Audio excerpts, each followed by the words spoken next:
한 주일 동안 잘 지내셨습니까? 보니까 또 7월 첫째 주 일요일이네요. 그래서 6월달 예수성심 저희들이 여하튼 어떻게 지내던 간에 주신 은혜에 감사드리고, 7월달에도 또 저희들이 최선을 다해서 앞에 일이 어떤 일이 일어날지 모르지만 항상 내가 감당할 수 있는 일, 또 그렇지 못했을 때는 그것을 충분히 내가 수용하고 받아주고 인내할 수 있는 그런 어떤 용기, 지혜 주십사고 다시 기도드리면서 7월 한 달 열심히 한번 살아볼 마음으로 이 미사에 참석하고 기도할 수 있으면 좋을 것 같습니다. 오늘 연중 제14일 주일을 맞이해서 저번 주에 저희 그 16지구 그 사제들이 모여서 한 달에 한 번씩 모임이 있는데, 그때 그 코로나 이후에 이제 5월 1사분기하고 2사분기를 이렇게 마감하면서 그 미사 참석 인원에 대해서 이렇게 한번 다 그 체크를 해봤습니다. 그래서 신부님들 자기 본당 미사 나온 인원들을 이렇게 다 현황 파악을 해서 저희 사제들끼리 나누어서 이렇게 보았는데, 저는 깜짝 놀란 게, 저는 우리 구로 3동이 굉장히 많이 나오는 줄 알았어요. 그리고 굉장히 미사에 충실하고 또 그래도 나름대로 자부심을 갖고, 야, 분명히 파악을 하면 우리 본당이 치고 올 거야 라고 했는데, 너무 실망스럽게도 최하위에 그냥 머물러 있었어요. 그걸 보면서 왜 이런 현상이 일어났을까? 그러니까 1사분기 같은 경우에는 저희가 408명이 나왔어요, 평균. 그래서 25.8% 나와고 16지구 평균이 34%예요. 근데 우리는 25%밖에 안 나왔어요. 그 16지구에서는 밑부분이에요. 그 2사분기 같은 경우에는 저희가 한 683명 나왔는데, 이게 저희 그 총 가구 수의 그 신자 수의 43.3%가 나왔어요. 그런데 이 16지구 평균이 51.6%예요. 최고 많이 나온 데는 65%까지 나왔습니다. 저는 굉장히 자부심 갖고, 이게 통계표를 기대했는데, 막상 보니까 16지구에서도 그나마도 밑에 이렇게 머무른 걸 보면서 이게 왜 이런 일이 일어났는가. 그래서 이 코로나 이전에 한번 그 인원수를 한번 봤습니다. 그래서 그때 보니까 2019년도이죠. 어제 2020년도는 거의 모든 본당이 그 미사를 하지 못했으니까요. 2019년도에는 1,579명이 나왔어요. 우리가 우리 인원이 약 3,700명이거든요. 저희 전 가족수에. 근데 1,500명. 거의 50%에 육박하고, 최고, 그 16주기에서 최고 많이 나오는 그런, 이렇게 높은 데는 생각지도 못할 정도로 엄청나게 높은 미사 참여율이 있었습니다. 근데 이렇게 미사 참여율이 높던 본당이 갑자기 1년 사이에 최 밑으로 떨어졌다. 이건 뭘 뜻하는 걸까요? 우리 본당 신자들이 고민해야 할 문제, 이건. 그래서 여러 가지 제가 가만히 보니까 나름대로 이유가 점심 먹는 거, 이게 그래도 많은 그 영향이 있지 않았던가.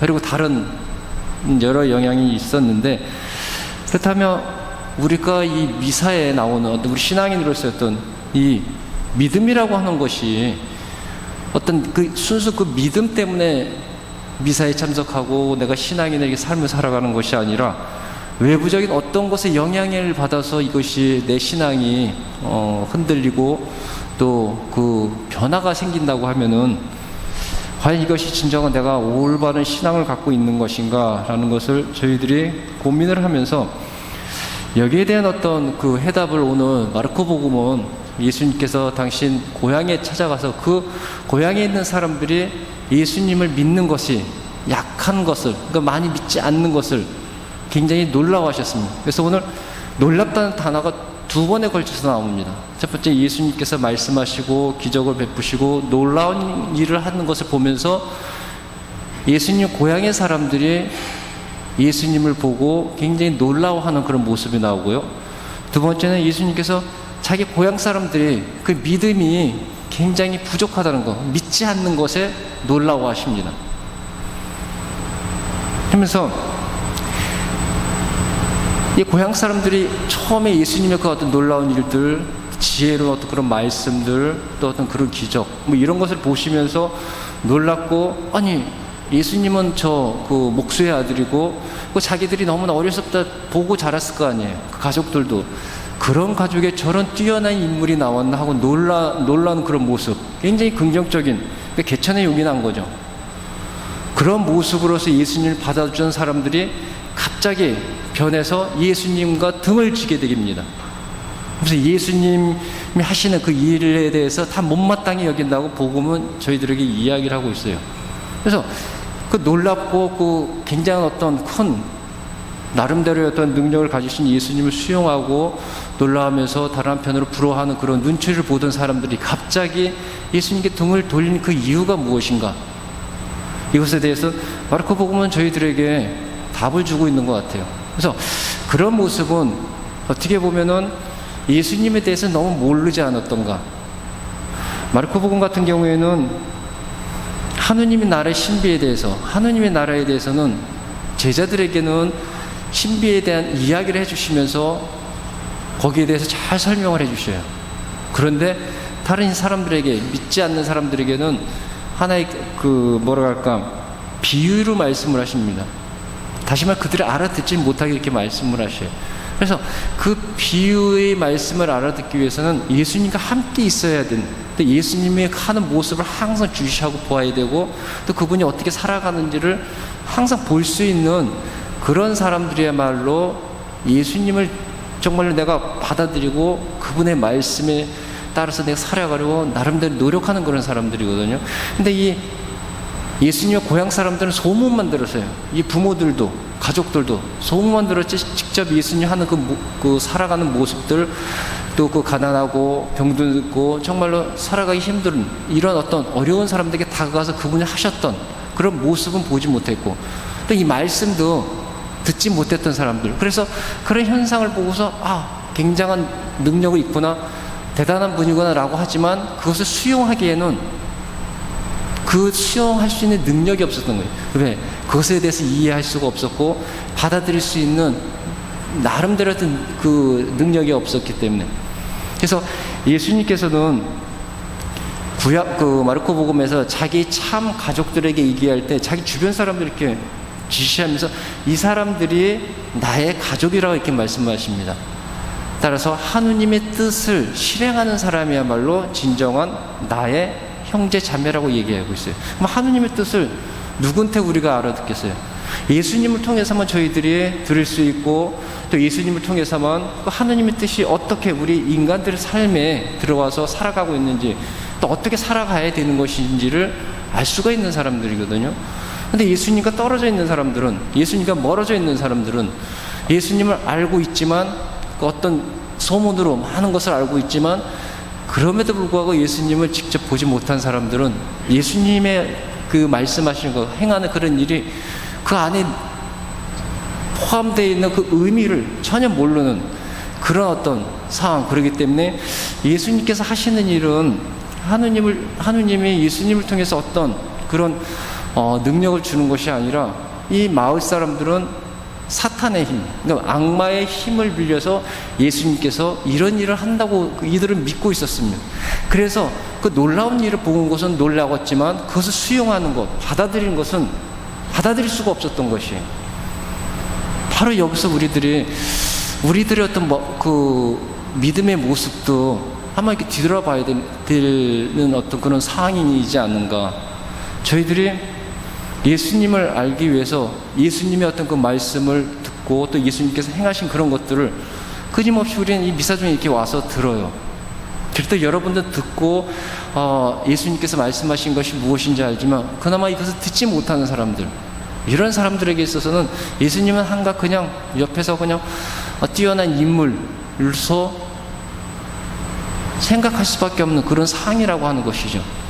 그래서 저희들이 정말로 내가 믿고 있는 예수님이 어떤 분이신지를 이렇게 미사라든가 기도라든가 모임이라든가 이런 걸 통해서도 여러분들 충분히 알려고 노력하지만, 여러분 나름대로의 어떤 다른 어떤 성서 공부라든가 아니면 그 성서를 해석하고 있는 이런 책들, 또 좋은 어떤 영적인 서적이라든가 이런 것들을 끊임없이 여러분 읽고 묵상하고 그 묵상한 것을 정말 여러분의 삶 안에 한번 살아보고 또 예수님 말씀하신 것을 정말 여러분 이웃에게 한번 실천해 보려고 노력하는 그런 어떤 상황 중에서 여러분 체험을 통해서 예수님의 말로 진정으로 내가 받아들여야 할 뿐이고 내가 조금 더 의심 없이 내가 수용해야 할 그런 사람이라는 것을 이 마르코 복음은 저희들에게 이야기했던 것이에요. 저희 신앙인들이, 저희 구루본당 신자들이 정말 어떻게 보면 코로나 이후에는 많은 분들이 미사에 참석하는 그런 어떤 좋은 모습, 그래서 교구 신부님들조차도 굉장히 놀라워하였거든요. 어떻게 구루삼동은 저렇게 많은 신자들이 미사에 참석하는가. 그런데 큰 어떤 현상이 일어나고 나서부터 큰 나름대로 어떤 신앙에 있어가지고 걸림돌이 있고 나서 그 이후에 어떤 우리 신앙인의 모습은, 특히 우리 구루삼동의 모습은 과연 그 처음에 많은 그 열정, 그 의지, 그것이 지금도 있는가. 그래서 예수님께서 고향 사람들을 이렇게 보시면서 그들이 믿지 않는 것을 보시면서 굉장히 놀라워했듯이, 어떻게 보면 예수님은 우리 구루삼동 신자들을 보고서 지금 현재 오신다 그러면 우리 신자들의 어떤 그 믿는 그 힘이 많이 약해져 있음을 보고 놀라워하지 않을까. 그렇다고 하면 왜 그 믿음이라는 것이 전에는 그렇게 강하고 수용성 있게 강한 수용력을 가졌던 것이 지금은 이런 약함의 어떤 그런 믿음을 저희들의 눈에 보이는가. 이것도 저희 나름대로 생각해 봐야 되지 않을까. 그래서 오늘 복음 저희들에게 이 믿음이라고 하는 것은 정말로 끊임없이 예수님과 대화하고 또 예수님에 대해서 알려고 노력했을 때 그것을 통해서 저희들이 얻어지는 것이고 저희들이 체험할 수 있다는 것, 그런 것을 저희들에게 이야기를 해주고 있는 것 같습니다. 그래서 다시 한번 저희들 진정한 그리스도 신앙인이라고 하면은 미사에 열심히 나오시고 기도 열심히 하시고 뭐 성당에서 여러 가지 하라고 하는 것들, 이런 것들도 참 중요하지만 이와 더불어 예수님은 과연 어떤 분이신가, 그리고 나에게 있어서는 어떤 의미로 다가오는가, 이런 것에 대해서 여러분들이 고심하고 또 알기 위해서는 많은 책들, 영성적인 책들이라든가 성서에서 나오는 성서에 관한 이런 책들을 여러분들이 많이 읽으시고 그 안에서 예수님과 끊임없이 대화하고 예수님께서 그 안에서 무엇을 하고 계신지를 여러분 눈으로 그것을 보셔야지만 여러분들은 정말 예수님의 고향 사람들 같이 그런 잘못을 범하지 않고 또 저희들과 같이처럼 이렇게 약간 신앙의 모습을 보이지 않을까 이렇게 생각이 듭니다. 그래서 다시 한번 내 자신을 뒤돌아보고서 주변에 있는 그 신앙, 전에는 그 신앙생활 하던 사람이 안 나왔을 때는 제가 항상 강조하지만, 그래서 다시 한번 여러분들에게 초청할 수 있는 그런 어떤 용기, 또 그런 어떤 복음 선포에 여러분의 의무가 있다는 것을 다시 한번 생각하면서, 또한 여러분들도 여러분이 믿고 있는 예수님이 어떤 분이신지를 그것을 알고 체험하기 위해서 무엇을 해야 할 것인지를 다시 한번 곰곰이 생각하시면서, 또 7월 한 달 동안에 이것을 가지고서 여러분들이 한 달 열심히 살아가신다고 하면은 어떻게 보면 우리 본당도 전과 같은 그런 어떤 새로운 어떤 강한 신앙의 힘이 나타나지 않을까. 그래서 그것을 위해서 오늘도 내일도 최선을 다해서 여러분의 신앙인으로서의 기본 의무에 충실할 수 있으면 좋지 않을까 이렇게 생각이 듭니다. 그래서 여러분들을 위해서 또한 하느님께서 7월 한 달 동안 잘 여러분과 함께 하시기를 기도드리겠습니다.